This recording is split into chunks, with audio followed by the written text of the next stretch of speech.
Hi everyone, welcome to Module 3 of Nursing 452. I wanted to go over a few things with you that is specific for this module.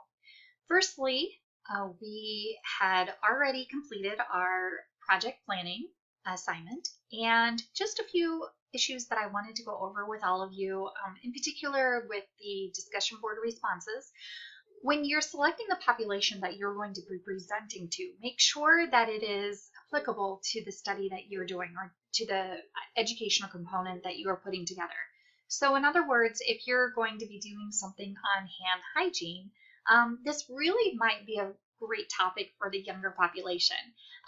You can certainly construct it to the adult population because there are some adults out there that do not understand proper hand hygiene, but really focusing that on to the younger crowd might be beneficial. If you're doing immunizations and the importance of immunizations, this might be better tailored for an older crowd. It could be perhaps older school age children in understanding the importance of immunizations as well as their parents. Oftentimes parents don't understand the importance of immunizations, or perhaps they heard wives' tales or read an editorial that was not evidence-based. So that might be a great population to zero in on when you're talking about the importance of immunizations.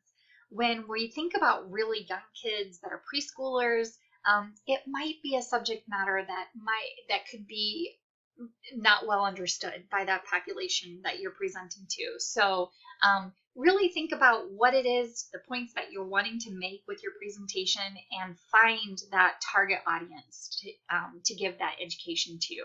So I just wanted to put that out there because, I don't want to call anyone out or say, well, that's not really a good population to really focus on, but just kind of be thinking about that. So with that being said, we are introducing you to your full paper. This is the Getting Started with a Population-Based Prevention Plan final paper.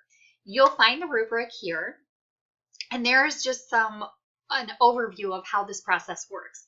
So instead of just expecting one great big paper at the end, which you will be returning in, every module from here on out, you're going to be putting chunks of it together. I read it, I give you feedback on it, and then at the very end, when the paper is due, at the end of this course, you're going to have that constructive feedback, and you're going to tweak each one of those components to where by the end of the course, you're just putting it all together. Okay, so it's basically a work in progress. So there's an overview here as to how the project will run. So you'll be submitting the draft of the introduction at the end of this module, all right? Then I provide feedback and you make those appropriate changes. Then in the next module, you submit a draft of your evidence or the literature review and the revised introduction, and submit both of these at the end of Module 4. Again, I provide you feedback and you will make the appropriate changes. So then after that, you do a draft of objectives, the teaching methods and resources and visual aids you'll be using, the method of evaluation, and this is very important. The method of evaluation really ties back to those SMART objectives, okay? So when you're constructing your objectives, for example, a SMART objective is going to be very specific, it's going to be measurable, it's going to be attainable, it's going to be realistic, and you're going to have a time factor on there. So if you're doing hand hygiene, for example, you're going to say, at the end of this presentation, 70% of the participants will be able to identify 2 reasons why proper hand hygiene is essential.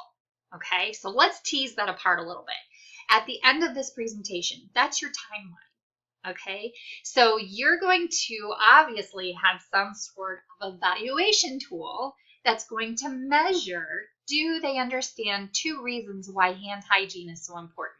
And that's where this method of evaluation comes into play.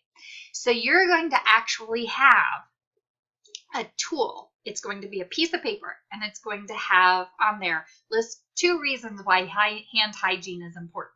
And your participants need to fill that in then. They're going to have to fill in those answers, for example. Now you can do multiple choice. You can do, if you're a really good illustrator, you can actually do like an illustration if it's younger children. But it really needs to focus back to your objectives, why you're giving this information to this population. So if it's kiddos, for example, you're going to, tell them it decreases the risk of passing germs on to other people. It's going to be so that they're safe when they eat foods. All right. So after using the restroom, for example, they're not contaminating from their excrements and putting those into their mouth. Okay. So, obviously that might be a very interesting illustration, but, using the facilities and then not washing their hands can cause them to be sick if they start, if they eat lunch after that, for example, and they haven't washed their hands in between using the facilities and eating their lunch. Okay. If they touch a doorknob after a kiddo who has influenza just touched it, or strep throat and just touched it, perhaps they can get sick with the influenza or strep throat. So just to kind of let you know. So let's kind of get back here. So look at your SMART objectives and tie your method of evaluation, the questions that you're going to ask on your post presentation tool. These are questions that you want to ask to make sure they understood the important components of your presentation. You're going to tie the method of evaluation back to those SMART objectives, because your SMART objectives are what specifically you want your audience to gain from your presentation. Okay, so they're very participant specific, and it is specific to the education that you're providing them. Okay, so in the module, if you keep going down, I had to replace the previous PDF because it didn't work. People take things, they post things on the internet, they take them down. Unfortunately, they've taken them down since this class has been posted. So I did find a great handout through the CDC, but I wanted to bring your attention to something here. So it says objectives are more immediate than goals. Objectives represent annual mileposts that your program needs to achieve to accomplish its goals by the end of the 5-year funding period. Okay, so I want you just to ignore like this first paragraph, okay? Because this is not, you're not doing a 5-year program. You're not doing, basically something that's funded by the CDC. You're doing something that is very, you're within essentially 6 weeks, right? So, but I really liked how they teased apart writing SMART objectives. Okay, so just ignore this first part up here and just really start looking at the SMART objectives of being specific. Who and what? What is it that you want them to gain? Who is it that you want to be successful with this objective? Obviously, it's your audience. Okay. Using action verbs, being able to list. All right. For example, list is an action verb. Measurable. You're going to make sure that you give you specify what it is you want them to do. So I said in my example that they're able to list 2 reasons why proper hand washing is important. Okay, that's measurable. If they can't list 2, well, then you didn't really meet that objective. Okay, if 50% met 2, then you're almost there. If your original SMART objective was 70% and you're at 50%, well, you're almost there. You're not quite there. And then achievable, make sure that it circumvents around to what you had done with your presentation. Realistic, again, you don't want to say that 100% of the participants will be able to list 2 reasons why hand washing is important. That probably isn't realistic. That's why we like to set our objectives. We like to make them attainable. We like to make them realistic. Realistic anywhere, from the 70 to 90%. Okay. We don't want to shoot our standards so low. We don't want to really go below 70%. because that's failing, right? 70% and lower is kind of like that failing. 70% and above is great. 90% and above might be not realistic. Okay, so stick to that 70 to 90%. That makes it realistic. And then time phased at the end of this presentation, because at the end of this presentation is when you're going to give that evaluation. You're going to give them that test. Okay, evaluation is just a softer, kinder word than test, but that's ultimately what you're going to do. Your 3 objectives are going to streamline effectively and purposefully to your 3 areas on that evaluation test that you're going to give them. Okay, I hope that makes sense, but if you're really lost, let me know and I'll be happy to speak one-on-one with you. Okay, so again, practice writing those SMART objectives. If you want to shoot me an email with some objectives that you've been teasing out, that's fine. We can certainly do that. But I hope that makes sense to you. Let's see. So this week is your draft introduction. Okay, so you're going to identify the topic with the rationale, include specific statistics to support the need for the topic. Again, looking back at those county health rankings, and be able to cite the data source in your paper on your reference page. So for your draft introduction, I'd still like for you to have a title page.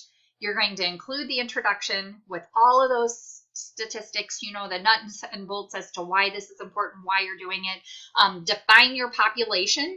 Okay, so again, make sure that your population that you're going to be delivering your information to streamlines with the topic that you're giving. Okay, make sure that it makes sense. All right, again, so that's one population. It's your participants of who's going to be listening.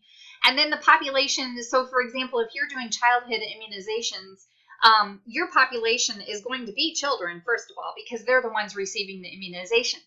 But the population that you might be giving the information to could be adults. Okay, so you're kind of dealing with 2 populations. It's a population that is specific to your project, why you're doing what you're doing, but your participants, okay, your participating population might be the adults, the parents of these kiddos. All right, so just delineate that also in your introduction. Your level of prevention. So is this primary? Is it secondary? Is it tertiary? Is it a combination? So obviously when we talk about immunizations, we're really talking about primary prevention here. Look at that Healthy People 2020. Identify and cite at least one Healthy People 2020 objective related to your population and your plan. Okay. And then of course the purpose. Why are you doing this? Why is this important?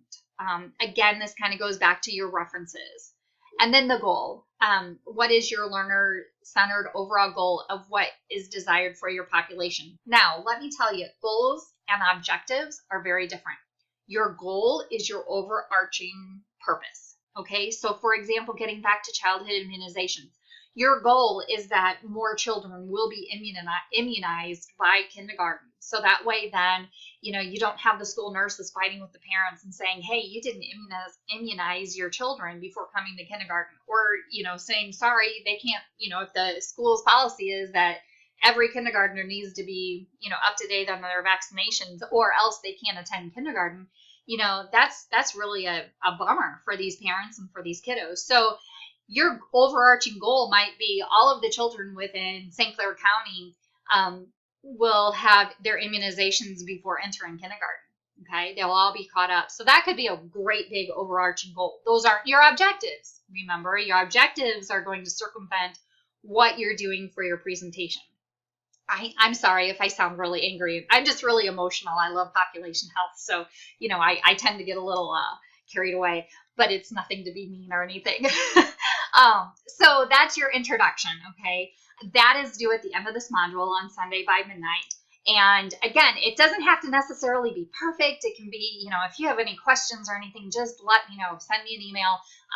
I'll give you feedback, and then you take that. It doesn't have a high point value for a reason, because it's not a high stakes. This is a work in progress, okay?